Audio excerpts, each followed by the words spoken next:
99 tolls at London's Westminster Abbey, Prince Philip's 99 years of life, mourning the loss of Queen Elizabeth's beloved husband of 73 years. This is absolutely devastating for the Queen. This is the love of her life, the man who was by her side for decades. He fell in love with the Queen and chose to take on a life of not only being her husband, but also serving the crown. Prince Charles visited his mother this afternoon as the royal family plans for a funeral 8 days from now. Prince Harry and Meghan Markle paying tribute from afar on their foundation's website. Prince William and his wife Catherine also honoring the Duke on Instagram. Prince Philip, a stalwart of the British monarchy who lived an extraordinary life. Exceedingly handsome and full of vitality, a brave war hero who captured the heart of a princess. They first met in 1939, 13-year-old Princess Elizabeth visiting a naval college and seeing Prince Philip, a tall, blonde, 18-year-old cadet in the British Royal Navy. He had been very dashing as a young man, and I think that's why the Queen was so madly in love with him, right the way through her life with him. Even from that first encounter, there was a real spark between them. Philip was born a prince, but it was far from a fairy tale childhood. His family fleeing war and revolution in Greece when he was just a baby, spending his early years in exile. His mother later suffering a mental breakdown and withdrawing to a religious order, his father mostly absent. It was a nomadic lifestyle, which must have been really quite difficult. So it was almost as if it was just a part of the baggage that went along with the moves. His boarding school in Scotland was his one source of stability, and after joining the Royal Navy, he distinguished himself in World War II. During the war, Prince Philip was serving with the British forces and Elizabeth was writing to him. And then when he returned from the war, that was really when their romance blossomed and he started to visit Buckingham Palace, and people around them could really see that this was starting to turn into something, and this was quite significant. The day of the wedding and immense crowd. The two were married in November of 1947, and she was 21 years old. Just 5 years later, after the sudden death of her father, King George VI, Elizabeth ascending to the throne. At her coronation, Philip kneeling at the feet of his young wife. Philip, you become your liege man of life and limb. My grandfather was, had a very successful career in the Navy. He gave it all up to do his job and to be there to support the Queen. You have to remember, this is a man who was a serving naval officer, who was very accomplished, very masculine, living in a world where most men went out to work and were the breadwinners, and he was being asked to do the absolute opposite. It was a real reversal of gender roles, particularly for a man like Philip. In 2011, he spoke to the BBC about the challenges of those early years. The problem was, of course, to recognise, what the niche was and to try and grow into it, and that was by trial and error. And there was no precedent. So your first duty, first and foremost, to support the Queen? Yes. And what does that involve? Helping her, supporting her, doing anything that is valuable to her. It's very tough to be in this figurehead position when there are individual journeys to be followed and aspirations to be reached.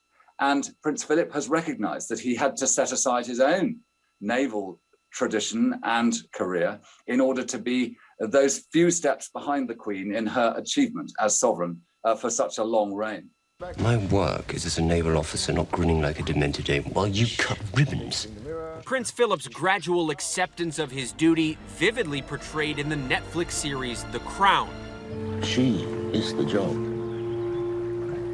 She is the essence of your duty. I understand, sir. While famously walking 2 steps behind his queen, in life, Philip and Elizabeth were in lockstep as equal partners, raising 4 children in a loving, enduring marriage. Behind the scenes, Philip was very much the head of the family, and he was also really a family man. Family members would often turn to him when they wanted advice.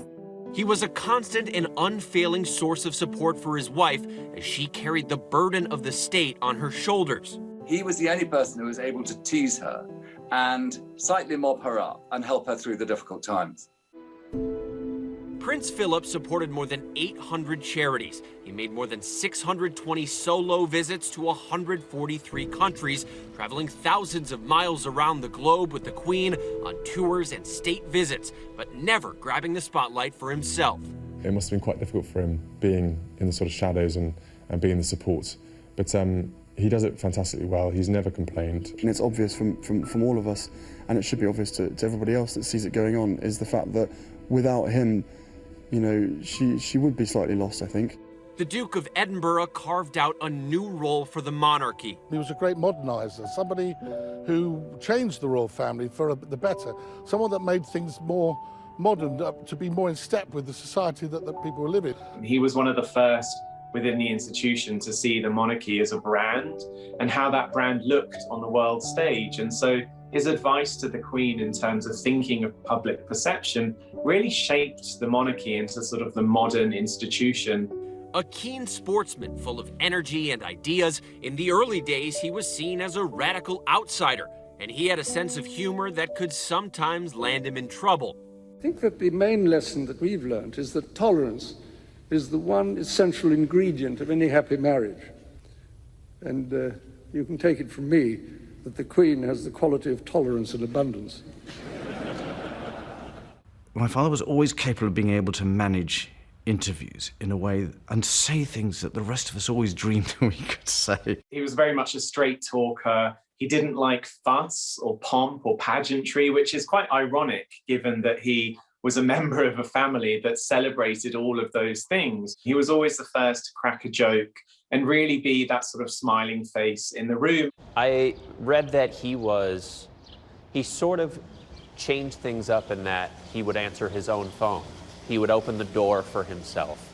I mean, was he considered sort of the first prince of the people?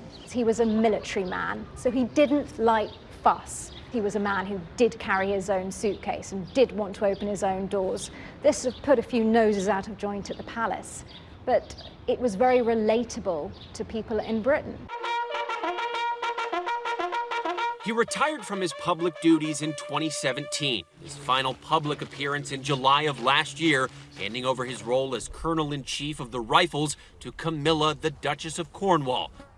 Tributes to the prince pouring in, President Biden offering his condolences before a meeting in the Oval Office. He was a heck of a guy.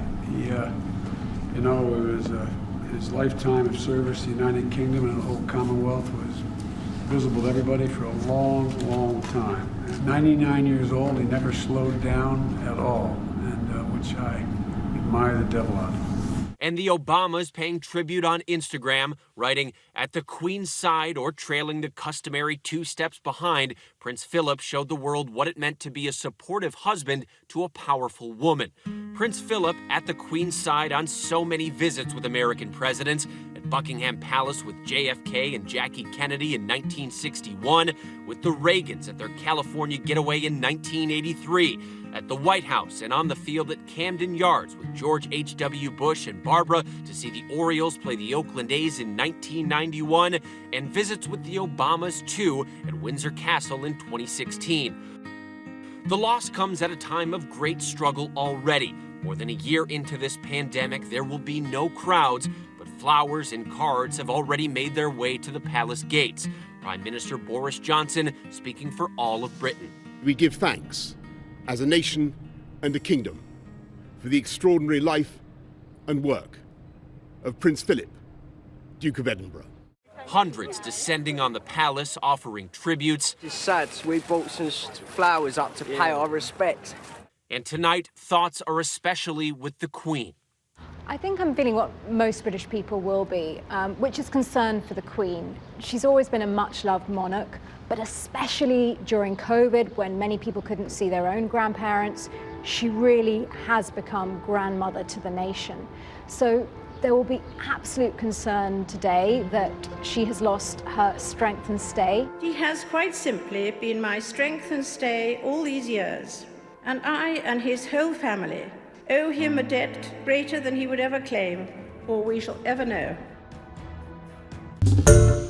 Hi, everyone. George Stephanopoulos here. Thanks for checking out the ABC News YouTube channel. If you'd like to get more videos, show highlights, and watch live event coverage, click on the right over here to subscribe to our channel. And don't forget to download the ABC News app for breaking news alerts. Thanks for watching.